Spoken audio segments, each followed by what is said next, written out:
Senhor, como vento impetuoso, como fogo abrasador. Estamos sobre terra santa, reverente muito amor. Essa obra é decisiva, vigilante de temor. E vamos tomar a Bíblia para basear o que o profeta disse no livro de Apocalipse, no capítulo 3, e eu creio que é o verso 10.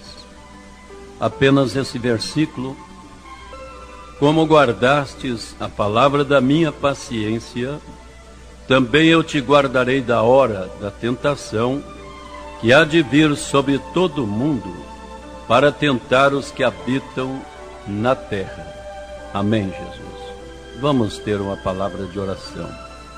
Eterno Deus, te agradecemos por estar aqui para meditar em tua santa, eterna palavra, e pedimos que o Espírito da verdade possa nos guiar enquanto vamos reprisar aqui, ó Deus, porções da mensagem de teu Elias, e que nós possamos ser lembrados àquilo que é correto e falar, Senhor, conforme a tua vontade.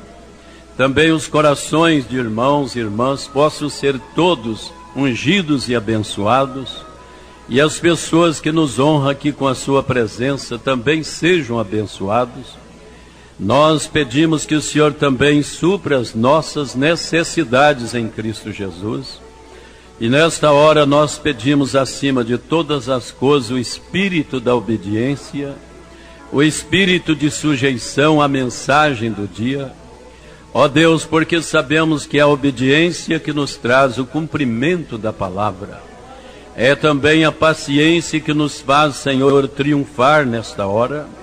E nós pedimos então, encha-nos mais com a tua graça, com teu Espírito Santo, e abençoe agora, Pai, a porção que vai ser exposta na direção do grande Espírito Santo, em nome do Senhor Jesus Cristo. Amém, meu Deus, e amém. Vocês podem assentar, irmãos. Eu vou tomar aqui a era de Filadélfia e gostaria de falar ou lembrar esse texto que o irmão Brana aqui está nos falando a respeito desta tentação, né, do capítulo 3, verso 10, que vem sobre a noiva. Mas antes de falar da tentação, o profeta nos diz que todo cristão tem que aprender paciência, tem que aprender que Deus só cumpre sua palavra depois de nos testar, nos provar, depois de trazer sobre nós um teste, uma prova, para ver se nós estamos pacientes. Porque para ele cumprir sua promessa, nosso pai Abraão, ele teve que aprender paciência. E ele foi paciente. E a Bíblia diz que no Salmo, né, que no 105, 19, que até o tempo que chegou a sua palavra a Abraão, a palavra do Senhor o provou. E Deus, diz o profeta, nos dá grandíssimas e preciosas promessas. Ele promete cumpri-las. Vocês creem? E ele fará todas. Porém, desde o tempo que oramos até o tempo de obter a resposta, devemos aprender paciência em nossas almas, porque somente na paciência possuímos vida. Que Deus nos ajude a aprender essa lição, como sabemos que o povo desta era aprendeu paciência. A era mais paciente que houve, né, foi a era de Filadélfia. Aqueles irmãos eram tão pacientes, quietos, e tinham vidas calmas, tranquilas, e eles estavam ali, e hoje é totalmente diferente. Diz o profeta que nós já somos quase vencidos pela super impaciência e pressa desta era que está diante de nós. Mas que o Senhor nos ajude a sermos pacientes. Então o texto diz assim: como guardastes a palavra da minha paciência. Então ele continua lhes dizendo: como guardaste a minha palavra e a vivestes, assim te tornastes pacientes. Amém? Como guardaste, como tomaste a minha palavra e a viveste. Duas coisas importantes: tomar a palavra e vivê-la.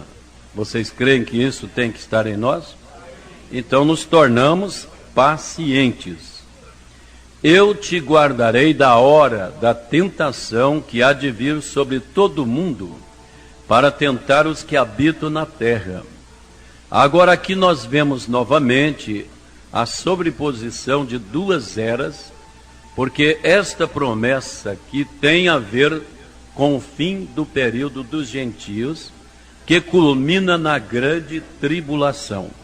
Amém, irmãos? Então essa promessa de livramento e também essa hora da tentação tem a ver com esta hora aí, com esse tempo, a culminação da grande tribulação, não é? O fim desta era e a culminação. Vocês estão captando? É uma coisa que é para agora, para o fim, antes que a grande tribulação inicie, não é? Então essa promessa tem a ver com esse fim aí, essa promessa de livramento. E ele segue: eu te guardarei da hora da tentação que há de vir sobre todo o mundo, para tentar os que habitam na terra. Esse versículo não é uma declaração que a noiva entrará e passará pela tribulação. Se quisesse dizer isso, teria sido dito. Porém disse: eu te guardarei da hora da tentação. Vocês estão captando? Então isso não está indicando nenhuma grande tribulação para a noiva, para a verdadeira igreja, porque ela não passa pela tribulação, mas a igreja natural é que vai passar, mas a noiva vai ser guardada. Vocês creem que Deus vai guardá-la? Eu te guardarei da hora da tentação. Esta tentação é exatamente como a tentação no Éden. Será uma proposta muito convidativa, apresentada em direta oposição à palavra, ordenada por Deus, e todavia do ponto de vista do raciocínio humano, será tão corretíssima, tão iluminante e fascinante, que enganará o mundo. Vocês estão entendendo? Então, diz aqui o profeta que essa tentação será como foi no Éden. Você sabe que aquela tentação no Éden veio sobre a mulher, e ela foi tentada. E a Bíblia diz que Adão não foi enganado, mas a mulher, ela caiu. Você sabe que a mulher representa a igreja. Vocês estão entendendo, irmãos?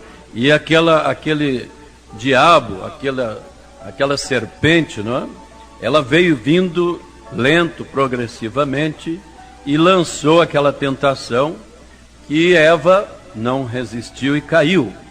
E aqui também virá uma tentação para a igreja, para a noiva. E essa tentação é exatamente como lá. Diz que será uma proposta convidativa, apresentada direta, em oposição à palavra ordenada por Deus. Então vocês devem saber que vai haver uma proposta, não? Você sabe que sempre o diabo deixa uma proposta para o tempo final muito grande, né? Que só o eleito mesmo é que vai escapar dessa proposta. E aqui o profeta está nos falando que vai ser como lá no Éden a tentação. A proposta apresentada é contra a palavra ordenada de Deus.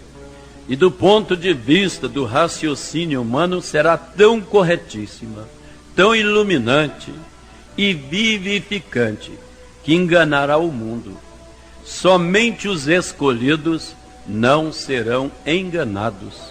A tentação virá como segue: o movimento ecumênico, que começou sobre o que parece ser tão belo e abençoado princípio, cumprindo a oração de Cristo para que fôssemos um, torna-se politicamente tão forte que pressiona o governo para fazer com que todos se juntem a ele, quer direto, quer indireto, por aderir aos princípios decretados em leis, de forma que nenhum povo será reconhecido efetivamente como igreja, a menos que esteja direta ou indiretamente sob o domínio deste concílio. Vocês estão captando isso, irmãos? Direto ou indiretamente terá que você aderir a esses princípios. E você terá que fazer, porque de trás estará o sistema, né, do concílio, e utilizando o poder da lei. E diz o profeta então que nenhum povo será reconhecido efetivamente como igreja, a menos que esteja direto ou indiretamente, não é, sob o domínio do concílio mundial. Os pequenos grupos perderão seus alvarás, seus privilégios, etc., até perderem todo o patrimônio e direitos espirituais para com o povo. Por exemplo, agora mesmo, muitas vezes, se não na maioria das cidades, a menos que a associação ministerial aprove, não se pode alugar um edifício para cultos religiosos. Para tornar-se capelão nas Forças Armadas, nos hospitais, etc., é agora quase que obrigatório ser reconhecido como aceitável pelos grupos ecumênicos trinitarianos. À medida que essa pressão aumentar, e aumentará, será mais difícil resistir, porque resistir significa perder privilégios. Então, resistir essa proposta, ou esse assunto de direto ou indireto estar ligado a um concílio, vai ser então perder privilégios. E tantos serão tentados a acompanharem, porque sentindo que é melhor servir a Deus publicamente na estrutura dessa organização do que não servir a Deus de nenhuma maneira publicamente. Mas eles erram. Crer na mentira do diabo é servir a Satanás, mesmo que você queira chamá-lo de Jeová. Mas os escolhidos não serão enganados. Aleluia! Vocês estão captando esse assunto, irmãos? Muitos vão dizer que tem que servir a Deus, e afinal de contas nós precisamos reunir e estar em conjuntos, em grupos, e precisamos ter a igreja. Então, para ter a igreja tem que estar ligado, tem que estar filiado, então vamos ceder. Mas eu creio que você deve estar advertido, e eu creio que os eleitos não estão agora, nesse tempo, atrás de grandes edifícios, presos por essas coisas. Nossos corações devem estar bem livres de coisas naturais.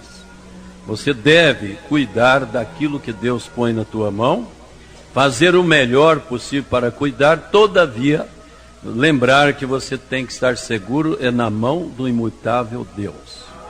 Você deve estar seguro nas coisas eternas.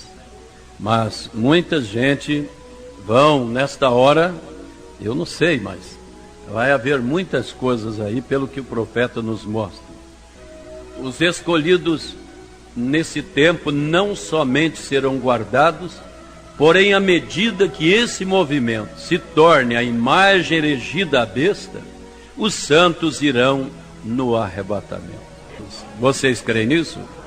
Então a coisa é uma perseguição, é uma prova, é uma tentação progressiva, e vai culminar no movimento erigido à besta, que você sabe que é o concílio mundial, uma confederação mundial, que vai incluir na segunda besta, que dá todo o poder à primeira. Isso nós não temos tempo para entrar, mas você sabe que a segunda besta, que é levantada nos Estados Unidos, dá todo o poderio à primeira, não é? E os evangélicos, os chamados cristãos, crentes, né, entrarão tudo. Os santos irão no arrebatamento. Esse pequeno movimento agradável e atraente que começou em companheirismo em Éfeso, se tornará o monstro de Satanás, que corrompe e engana todo mundo. Você sabe o que é o monstro de Satanás? É o homem do pecado. É a besta. Vocês creem que Satanás, ele virá com todo o poder, sinais, prodígios de mentira para os que perecem? Ele é o monstro do diabo. E ele vai estar aí nos últimos dias, através desse movimento. E você sabe o que o profeta diz, que ele vai enganar a todo mundo. Porque o sistema eclesiástico dos católicos romanos e dos protestantes, ao se ajuntarem, controlarão toda a riqueza do sistema mundial e forçarão toda a terra para dentro da sua armadilha religiosa, ou os matarão por lhes recusar o direito de comprar ou vender, por meio do qual ganhavam a vida. Veja que então a noiva vai e os protestantes fazem aliança.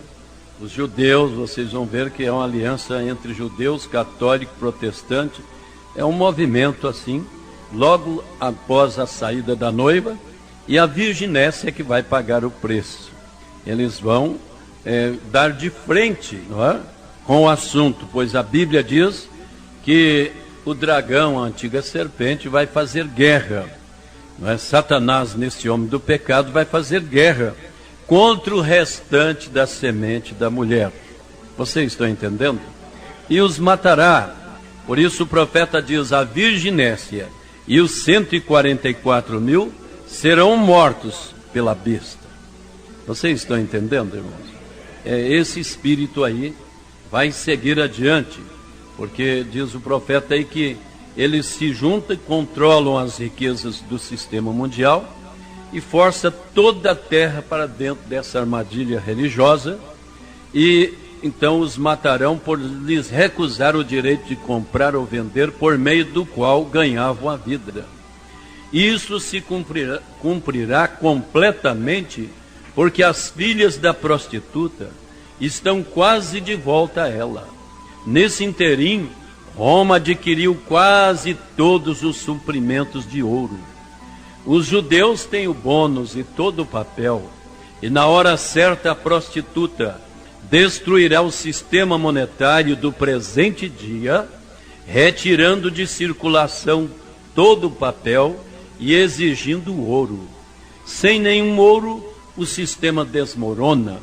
Os judeus serão apanhados numa armadilha, entrarão na aliança, e a igreja prostituta assumirá o comando do mundo inteiro. Então veja que aí é o domínio, é o governo de Satanás, porque a besta estava em cima, não é? Uma mulher estava em cima, melhor dizendo, da besta, que significa montada num poder, e ele estava ali. E você sabe que o profeta fala que vai haver um governo do anticristo nesse tempo. O mundo tem passado 2000 anos e rejeitando Cristo, a palavra, a mensagem. Mas agora vem então em resposta a eles o anticristo. E o anticristo, ele vem, e a Bíblia diz que todos admirarão. A Bíblia diz que admirarão a besta, não é? Todos dirão, ficarão admirados, mas menos aqueles que têm o nome no livro da vida do Cordeiro. Vocês creem que a noiva não vai admirar? Ela está avisada. Ela tem realmente o Espírito do Senhor, a palavra do Senhor, e ela sabe aonde está parada, não é? Eu quero ler aqui no resumo das 7 eras da igreja, o profeta nos falando também desse tempo ali que acontecerá. Aleluia. Os grupos da falsa igreja se ajuntarão num concílio mundial de igreja. Esse concílio mundial de igreja é a imagem erigida à besta. Apocalipse 13, de 11 a 18. E vi subir da terra outra besta que tinha 2 chifres, semelhantes à primeira besta, cuja chaga mortal fora curada. Vocês estão captando? Então essa segunda besta, o dragão, Satanás, ele vai exercer, ele vai vir ali e diz que vai falar, não é? Porque você sabe, iniciou como direitos, né? De civil e eclesiástico, direitos de religião, aqueles 2 chifrinhos, né? Isso foi o que aconteceu com a América do Norte. Mas finalmente falou como dragão. E dragão, vocês sabem quem é. É Satanás. Quantos creem que o dragão é a antiga serpente, o diabo? E diz que exerce todo o poder da primeira besta na sua presença. E faz que a terra e os que nela habitam adorem a primeira besta, cuja chaga mortal fora curada. E faz grandes sinais, de maneira que até fogo faz descer dos céus à terra, à vista dos homens, e engana os que habitam na terra com sinais que lhe foi permitido que fizesse na presença da besta, dizendo aos que habitam na terra que fizesse uma imagem à besta que recebera a ferida da espada e vivia. E foi-lhe concedido que desse espírito à imagem da besta, para que também a imagem da besta falasse, e fizesse que fossem mortos todos que não adorassem a imagem da besta. E faz que todos, pequenos e grandes, ricos e pobres, livres e servos, lhe sejam posto um sinal na sua mão direita e nas suas testas, para que ninguém possa comprar ou vender, senão aquele que tiver o sinal, ou nome da besta, ou número do seu nome. E aqui a sabedoria. Aquele que tem entendimento, calcule o número da besta, porque é o número de um homem, e o seu número é 666. Agora recordem, foi a Roma pagã imperial que caiu pela espada. Porém, ela foi curada de sua chaga mortal quando se uniu à Igreja Cristã Nominal de Roma e incorporou o paganismo à cristandade. E desse modo tornou-se o Santo Império Romano, que permanecerá até que Jesus venha e o destrua. Porém, Roma não está trabalhando sozinha. Suas filhas estão bem ao lado dela, e ela assumirá absoluta autoridade através do Concílio Mundial de Igreja. Isto pode parecer improvável para alguns, porém na realidade é muito simples de ver, porque neste momento as igrejas estão controlando a política e no tempo oportuno manifestarão exatamente quão grande é esse controle. Esse movimento ecumênico terminará com Roma na liderança. Ainda que as pessoas não imaginassem assim, será assim, porque em Apocalipse 17, 3 a 6, é declarado que a prostituta, mistério Babilônia, está assentada sobre a besta. Ela está controlando o último ou o 4º império. Esta igreja romana está fazendo isso. Com o sistema mundial de igrejas sujeito a ela, Roma estará controlando, e esta imagem, sistema de igrejas, será obediente a Roma, porque Roma controla o ouro do mundo. Deste modo, todas as pessoas que têm que pertencer ao sistema mundial de igreja, ou ficar à mercê da situação, porque não pode comprar nem vender, sem a marca da besta ou na sua cabeça. Esta marca na cabeça significa que terão que aceitar a doutrina do sistema mundial de igreja, o qual é o trinitarianismo, etc. E a marca na mão significa fazer a vontade da igreja mundial. Com esse grande poder, os sistemas eclesiásticos perseguirão a verdadeira noiva.